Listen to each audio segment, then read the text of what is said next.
David, in my opinion, is the definition of a value-add investor. You know, you take properties that are 1 bedrooms and be able to convert them into 3 bedrooms in an apartment.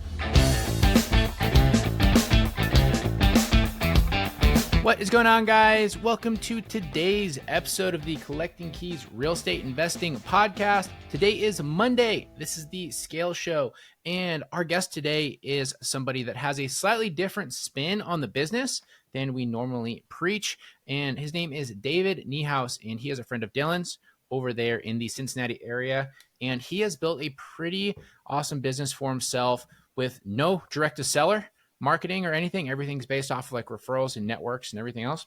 And on this show, we tend to really preach a lot of marketing and sales systems. And David has shown that you don't need any of that shit if you don't want it.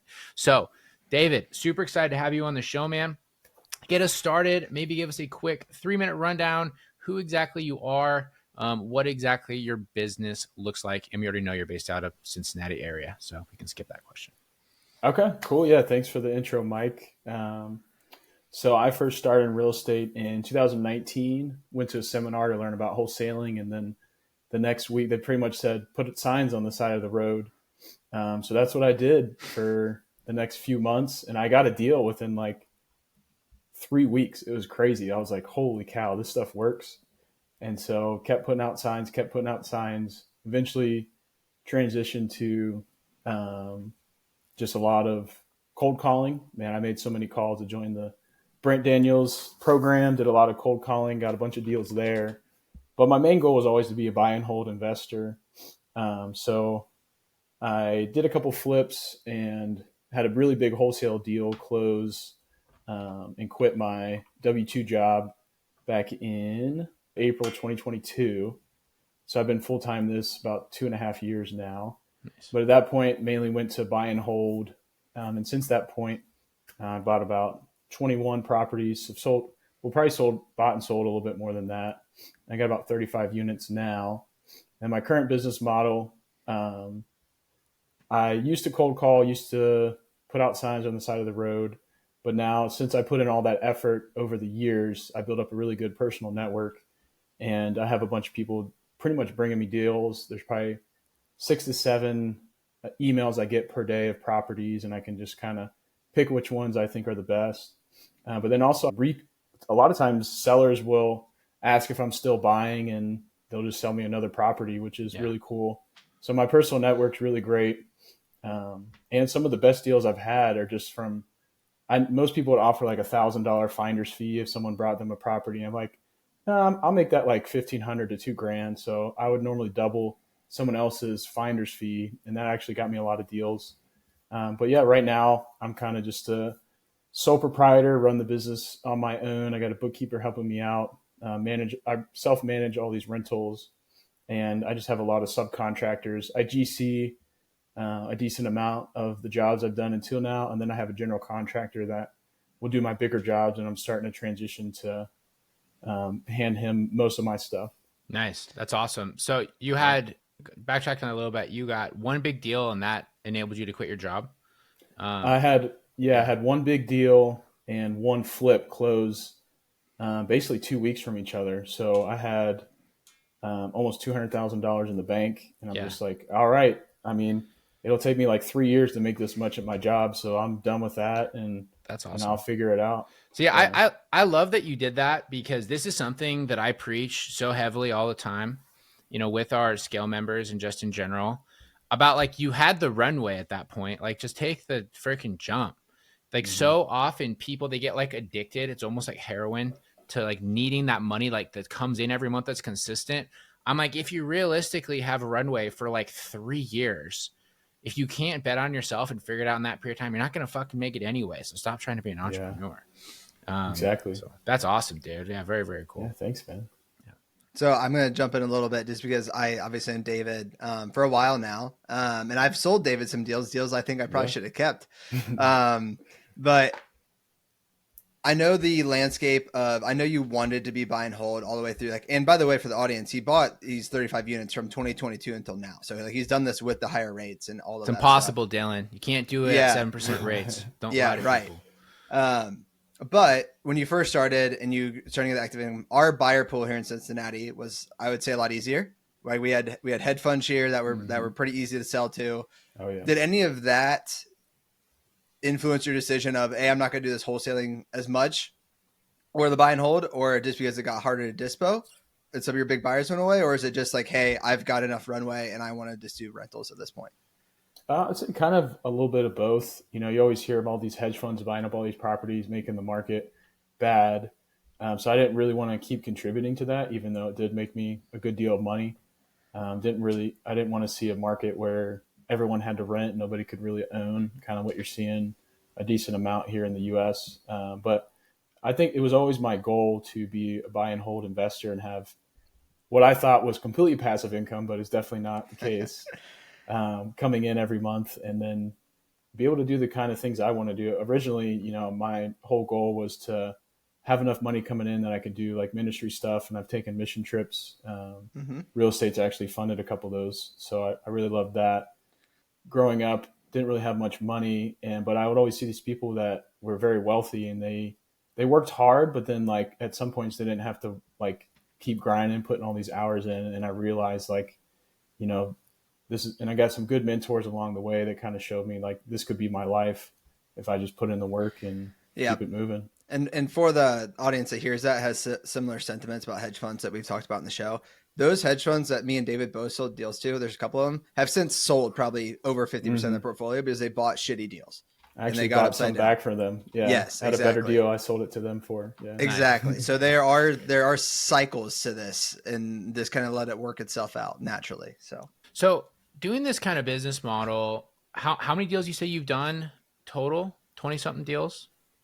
No, that's how many I own. You own? Yeah, I've done roughly about 105 deals total. Holy shit. In the 5 years that I've been in business. That's great. So how do you balance, because you've built a decent portfolio, how do you balance like the income piece of this with like the long-term buy and hold mentality? Because that's always something where people get really stuck, is they end up keeping too much too early and they're trying to figure out how to pay their bills, right? Or they're wholesaling everything and they build no wealth for themselves. But you seem to have found like a good little middle area, which is especially hard to do in 7% interest rates. So what's kind of like your mentality? Like, how do you kind of balance that? Do you have like any sort of policies that you follow for yourself? Like you wholesale or you flip 3 and then you keep 1? Like, what does that entire part of your business look like? So when first starting the portfolio, I couldn't keep everything because just didn't have the money, and like I couldn't just live off of cash flow. Even now, I can't just live off of cash flow, even though it's pretty good cash flow. There's always maintenance stuff that needs to be done. Like cash flow is never completely 100% cut and dry. This is how much money I'm going to make this month because things come up. So yeah. And how much cash flow do you make off your rentals? If you don't mind sharing that. So right now it's roughly 41,000 a month gross. Okay. And then I profit depending on, you know, maintenance throughout the months and stuff like that. It's about 12 or 13 grand a month. That's net after mortgages and everything. Yeah. That's pretty good though, man. Like that's a significant income. Yeah, it's pretty nice. But I joined this mentorship group called the Burr Invest Academy, giving them a little shout out. Taught me I knew about cash out refinances, but I didn't know them entirely. But getting in that mentorship group, basically buying a property, you know, putting it in the budget to fix most things that are going to go wrong in 5 years. And then I was like, okay, this deal is going to be a keeper. If I can do all that, get it at the right price, it's not a full gut rehab, or if it is a full gut rehab, it better be at a very deep discount in a great area that's going to appreciate over time. And then I'm going to cash out refi at least 30 grand from one property is what my goals were. And if it wasn't that, then I'm going to wholesale that or I'm going to flip it. I could buy this property and put some money into it, and then not get stuck waiting and not being able to finish it, because then I could pull cash out at the end. So it kind of like, it just kept going and kept going. I never got stalled out and like had to quit, you know? So if I'm speaking for you, David, it was a couple of things. First, you're buying them at such deep discounts that you're getting paid on these properties.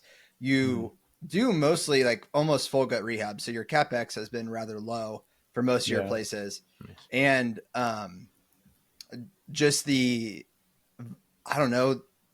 velocity of which you're doing them. We both have like decent lenders here that didn't require 6 months seasoning period. So you could scale a little bit faster. That's huge. And I Yeah. also built a great relationship with my hard money lender where he basically became like a private lender where I can do no money down and first draw at closing. So most hard money, you're putting like 10, 15% down, and then you got to pay the first draw out and then get refunded. So that's Mhm. like probably 25 grand. You just got to have that. For each project. Yeah. If Yeah. you have 4 or 5 But going on at one time. Exactly. being able to do that with my lender, and it happened after I did probably about 7 or 8 deals with him. Then I was able to transition, and I just asked for it. Like, was like, hey, this would really help me out, and we could Hmm. do a lot more deals together. And like, yeah, no problem. Like, you're doing great, you're killing it. So that definitely helped me out as well. A lot of Nice. the one thing I forgot to mention too is some of the ones you've been keeping. I would say are in better areas of Cincinnati, probably. The ones that are Hmm. flips wholesales might be on, I don't know, more of a C class area. Yeah, that's entirely true. Yeah. And just the great deals I've been getting on them. A lot of times it'll be with wholesalers, and sometimes you can't really negotiate those deals a lot of time unless you get a feeling that you might be the only buyer. Then you can try to negotiate. But a lot of times it's like, all right, I'm walking through it. I got to buy it the next day, or I got to say, hey, I want it right now for this price. But Mhm. being able to be direct to seller, I've been able to negotiate prices, and sometimes I'll get inspections and like do a price drop after the inspection, or just keep at my number and not come up, and either they'll come down or they won't, and I'll go on to the next deal. So making sure the numbers work and not trying to force a deal definitely helped me in the beginning, and I'd say that helped out a lot in the long run. Totally. Yeah, I mean that's such a huge piece too, is not trying to force deals. That's another Mm-hmm. area where a lot of people end up getting bit. I think early on is they either get greedy or they get desperate and all of a sudden they're buying deals they probably shouldn't. And when you're early Oh phase in yeah. this business, 1 or 2 bad deals can take you down, right? Mm-hmm. You have a little bit more leeway once you're doing some volume. But in the early phases where $50,000 loss might do you in, you got to be pretty careful. So that's awesome, man. And so that financing partner that you have that'll do the hard money, do they transfer you right into long-term stuff too? Or how are you, like, what is your lender that doesn't require seasoning for you to be able to refinance out? Because that's a big thing that gets caught is like you're having to Mm-hmm. carry hard money costs for 6 months, and then that long-term lender, they're always not the easiest to work with. Are they like commercial loans or is it like a 30-year fixed product that you're getting? It's a commercial arm loan, Sure. but it's with a small local bank here in Cincinnati. The hard money lender I use does not do long term loans, so I have to get somebody else.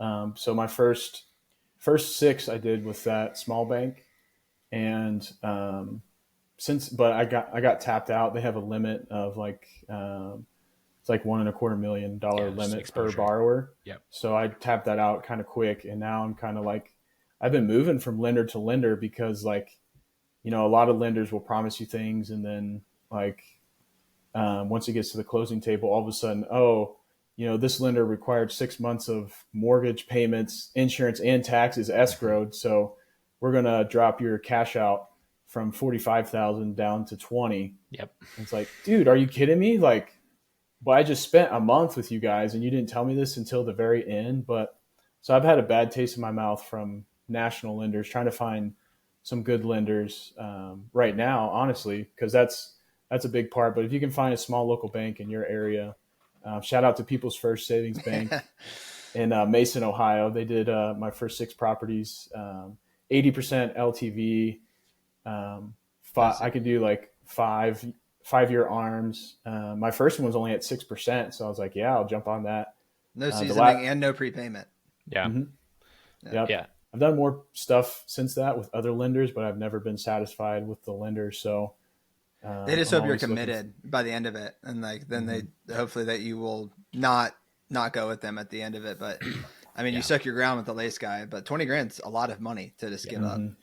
If you do have like flexibility on that, we've had the same thing happen and we just tell them, cool, we're just going to go start somewhere else again. And they will give you some leeway a lot of the time, just like you talked about negotiating with the Mm, wholesalers, okay. because they want your business too, especially that loan officer that you've been working with. They usually work off commission. And if all of a sudden they're not going to be getting that commission, they can pull some strings. So we've dealt with the same shit, like especially Okay. back in 2020 and 2021, a lot of those sort of like local banks, they were their risk level was changing like constantly, right? Like from like month to month, depending on what the COVID situation looked like and everything else. And there would be some months they would be like, here, I'm just going to like give you money in a paper bag. You can go do whatever the fuck you want. And there would be other days where they would be like, actually today we're not going to do your loan anymore at all. Sorry. And then like the next week it would be fine again. It was just all over. And you do have more sway than you'd think. But yeah, that's good though that you're getting those arms at like a higher rate, because those of us that were buying 4 or 5 years ago, we were getting those arms at like 3.5%. And I'm looking at 2025 coming up pretty quick. And I'm like, damn, I have quite a few loans that are going to be adjusting here. And I don't know what I'm going to do, because the deals aren't nearly as sexy at 7% like they were at 3.5%. Yeah. So yeah, David, so I've definitely shifted to 30-year fixed. I don't do arms anymore for that reason. Nice. Yeah. That's awesome. David, in my opinion, is the definition of a value-add investor. He would take, you take properties that are 1 bedrooms and be able to convert them into 3 bedrooms in an apartment or stuff like that. Right. And so I've seen David buy stuff and thought to myself, like, damn, I think that's a little high. But then he always works it up because he's able to kind of do some of this stuff. And, David, I want you to talk to this too, but you have your rehab numbers down so well that you're not really surprised by things when you're going through the process. And I think that's been a large part of your success. Yeah, for sure. Like that mentorship group I talked about, literally they have you take a spreadsheet and go room by room and literally write down everything that needs to happen in that one room. And the way I've been able to do that is just take a whole video of the property and just kind of slow down the video. And sometimes I'll do it while I'm there as well. You might not have, 2 hours to go through something while you're walking through a property, but take a video and just go room by room, write down everything that needs to be done. And I know how much, through experience and through firing a lot of contractors, I've figured out, the right guys for the job, how much I'm going to pay them, how much this is going to cost me, what absolutely needs to be replaced. Sometimes I'll miss 1 or 2 things, but it's not going to be more than $10,000 that I miss. But I always build a little bit, maybe like 5 or 10% contingency on the back end in case I miss something. And if the deal still works with that, great. If it doesn't, I can still back that down a little bit, knowing that I'll be able to cash out refi in the end. So it'll make it worth it. But that's definitely helped out a lot. And being able to get guys that can do great work. I mean, that's a really hard part too, finding the right contractors. But I've gone through a lot of trial and error with that and found the right crew that works for me. And, it's probably not going to be all rainbows and butterflies when you first start. You got to be able to be stern with people and you have to withhold paying them until the job is done, or else, you're going to get screwed there. But being able to practice those skills and actually work on them and do it instead of being afraid of doing it has definitely helped me a lot. Yeah, being afraid of confrontation is always such a tough thing for new investors, whether it's with sellers or with agents or with contractors. But it's kind of part of business, especially this business where it's very human driven. So you manage all your rehabs. You do, I guess, your own acquisitions, negotiations with agents, wholesalers, whatever that looks like. You also do your own property management? I do, yeah. Nice. So what are your, I guess, how does that all balance out? Because that's a pretty busy schedule, especially being a solopreneur. You also have all just like the back end business shit that you need to do, odds and ends and the random stuff where you spend an entire day being busy and you look at the whole day and you go, I don't even know what I did today.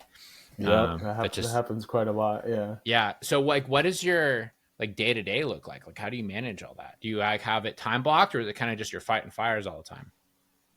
A little bit of both. I mainly have it time blocked because I know, sit down before the week. I know what's going on this week and kind of allot some time to it. So like Monday to Tuesday is really going to be catching up from the weekend, making sure all the projects are running smoothly. I did manage all my projects until recently. I've shifted a lot over to a GC, so he helps out with all that. But you'll still get calls of like, we need to do this, we need to do that, and you got to make those decisions. And you can't really time block that because you don't know when that's going to come. So you have to be really flexible to be able to respond to those in a timely manner, but not letting things linger and dealing with them right away instead of, waiting, I'll deal with that tomorrow. has really saved me a lot of time. But some weeks are really, really busy. Some weeks not so busy. On the average, I'm working. Sometimes it'll be 15 hours this week. Sometimes it'll be 60 this week.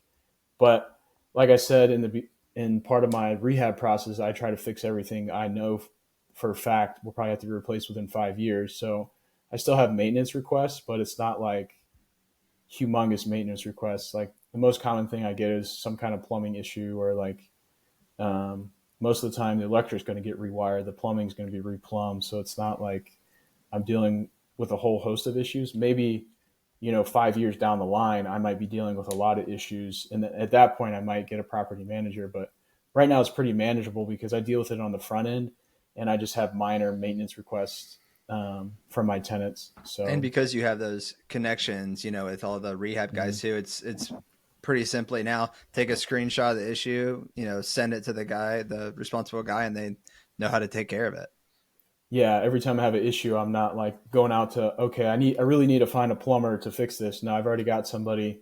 I can get it scheduled. He can take care of it and go from there. Yeah, that's nice. Yeah, it's always like, it is the older stuff. This is what we find too, is it's our properties that are like 5, or I have a couple that I bought back in like 2018. It's when they've had churn of like several tenants over a 6 or 7 year timeline, where you start to have like little stuff, because every tenant that goes in beats it up a different way. And then all of a sudden you're like, well, cool, I renovated this unit 7 years ago and now I need to redo the entire thing again. And that's when it becomes a pain in the ass. But have you had a lot of turn in your units, David? Like kind of what Mike's describing? I mean, you've only owned these for like 3 years, so I've had a decent amount of turn, but I normally try to keep all my units the same. I'll use the same paint color. I'll use the same appliances, same countertops, same cabinets. So if something does go wrong, it's not like I'm having to decide, okay, what kind of cabinet am I going to put here to match, or like, so that takes a lot of the decision making out of the way. But for like example, I bought a duplex and just had a turn on that unit, and the lady left a lot of trash. She kind of just left the place, but I got a couple maintenance guys. They came and cleaned up the place in a day. I think I paid them like $400 or $500. They cleaned it all up, and then I probably spent another $300 painting it. But then it was ready to go. So it wasn't like a huge like, oh, I gotta do a lot of drywall work and a lot of like. So I haven't had any really heavy unit turns like that. So I've been pretty fortunate there so far. Yeah, you haven't had anyone get thrown through the drywall yet. I had one of those in mine. Or pour cement in your toilet or something like that. Yeah, I literally, I'll have to send you a picture afterwards. I literally had it where someone had gotten shoved into the drywall, and you could see like the head, shoulders, the butt, and then they took a piece of freaking wood, like just a wood plank, and they like screwed it up to the wall and then painted it white. And they're like, yeah, no way he's gonna notice. Should have put a poster over it. Come on, man. Right? Yeah, no kidding. That honestly, I would have been less likely to see that if they'd taken like a nice photo, and they framed it and they put it up. I'd be like, oh, nice, they left some art here. So, nice, man. What's the like of all the stuff that you've added into your business, is there like one system in particular, whether that's like a software system or like a process that you run, that's been super beneficial for you? Yeah, I definitely say I thought about using Buildium for collecting rent and stuff, but one of my buddies actually put me onto a company that was free to use that is actually locally started in Cincinnati, called Inago.com. And basically that's my online, manage my portfolio. All the tenants' information is in there. They can pay with their bank account. And then, of course, I have some tenants that pay with cash that, for whatever reason, they can't figure out how to set up their bank account online. It's like, come on, man, it's pretty simple. But that helps me out because I also have a system where if they're paying with cash, my bank I'll give the tenant my first and last name, my zip code, and then like the last 4 of my account. And so they'll never be able to take money out of it, but they can deposit it, and they have to send me a receipt when they pay. And then I can just go in that software and mark it as paid. So I'd say that's really helped me out. QuickBooks helped me out a lot because I have a bookkeeper keeping track of stuff. But literally any transaction from my bank account will just go to QuickBooks Online, and that helps out a lot with bookkeeping. So I'd say those 2 main things have helped out a lot with managing the portfolio and making sure taxes get done on time. That has been a struggle, though, because QuickBooks can be very complicated and you need to get somebody that knows what they're doing. But I was able to file last year before the deadline, even though I was backed up like 4 or 5 months. So having a really good bookkeeper that knows what they're doing, QuickBooks, and then that online payment software has helped out a lot. Yeah, I bet. I mean, it's huge for you too, especially because the buy and hold stuff is such a massive part of your business. I mean, I would imagine you have almost no recorded taxable income because of having good bookkeeper, and accountant probably depreciates the hell out of everything. Mm-hmm. Yep, I think that's true. I actually know that's true. Yeah. That's funny. Yeah, that does work well. Dave, I want to ask you, because I think I know the answer we've talked about before, but what is the long-term goal? Like how do you want a specific unit count, revenue, or I guess cash flow number? You plan on doing this for the next 50 years. What does kind of that look like? That's a great question. So it's always a work in progress. When you first get into it, you're kind of just trying to keep your head above water and make money and keep going. But then once you get to a certain point, you're just like, dang, like what do I really want to do? So I definitely want to get more involved into my church ministry. I really like that a lot. So a lot of my time will go into that. And going forward, growing the portfolio, it's just like, I want to keep growing it, but at a manageable pace. So for example, in 2023, I had 12 rehabs going at one time. It's like, wow. I never want to do that again. That was miserable and terrible and, not so great. But going forward, I know I can manage, at least 3 or 4 projects on my own. And with a GC, I mean, he can do 3 or 4 more, but I don't ever want to be that busy again. So I think just constantly having 3 or 4 projects going, and it's like, it's not something that I absolutely hate. Like I could see myself, just keep, so there's no like end goal in growing the portfolio. I have thought, once I get to a certain point, maybe I'll just stop and just, keep this cash flow going, but I haven't really completely determined that yet. Sure. Totally. You have a spouse, kids? Yeah. You have a wife and no kids, but she works a full-time job. So secretly that might be one of my goals, trying to get her to, I always joke with her that she can become my property manager.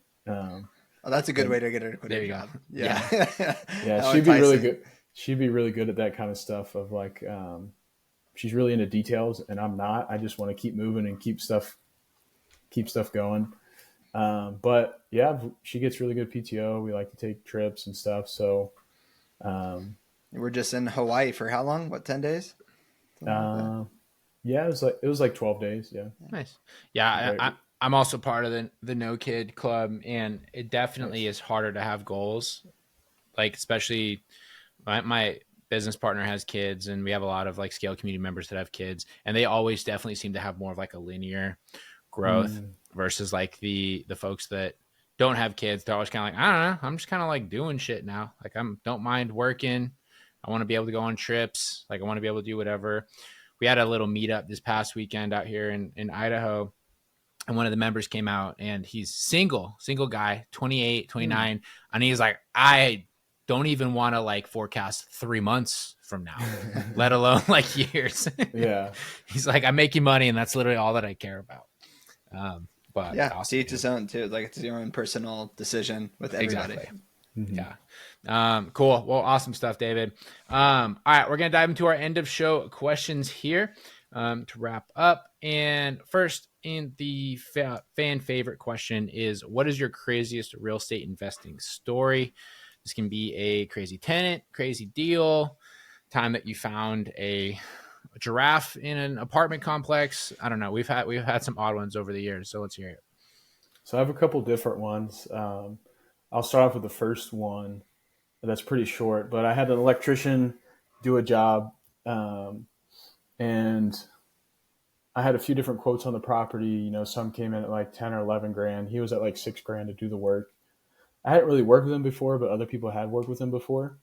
And he rewired the whole house. It ended up being like a very high dollar flip, my highest flip I've ever sold. That he did it, but I ended up having to hire an electrician to help finish. But he basically rewired the whole thing like 80%, 90%, got done. And then he's wanting to get paid, but I'm like, during the process, he cut holes in the wall of this, 120-year-old house that has all this plaster, and it had really cool artwork on the wall, that I was trying to save, but like he cut through it to do his work without even asking me. Like he just went ahead and made these holes in these wall.